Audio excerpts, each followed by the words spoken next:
Алдында қайынсіңлім осы инстаграм парақшама салған мантының рецебін көріп, мәженше мен де манты жегім келіп жүр деп жазып жіберген екен.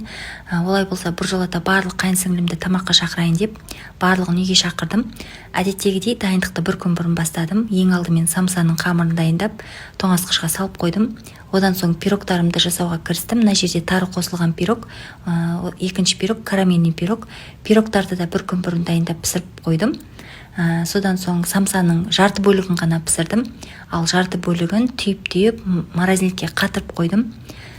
Қайынсіңлдерім обедке сағат 1-ге барамыз дегеннен соң, ертесі күні таңертең ерте тұрып, мантыны жасауға кірістім. Мантыны жасау ұзақ уақыт алатын болғандықтан, жалғыз өзім жасайтын болғандықтан, ертелеу дайындайын деп сағат 9-дан бастап қамырын елеп, оны осылай әдемілеп түйіп дайындап қойдым.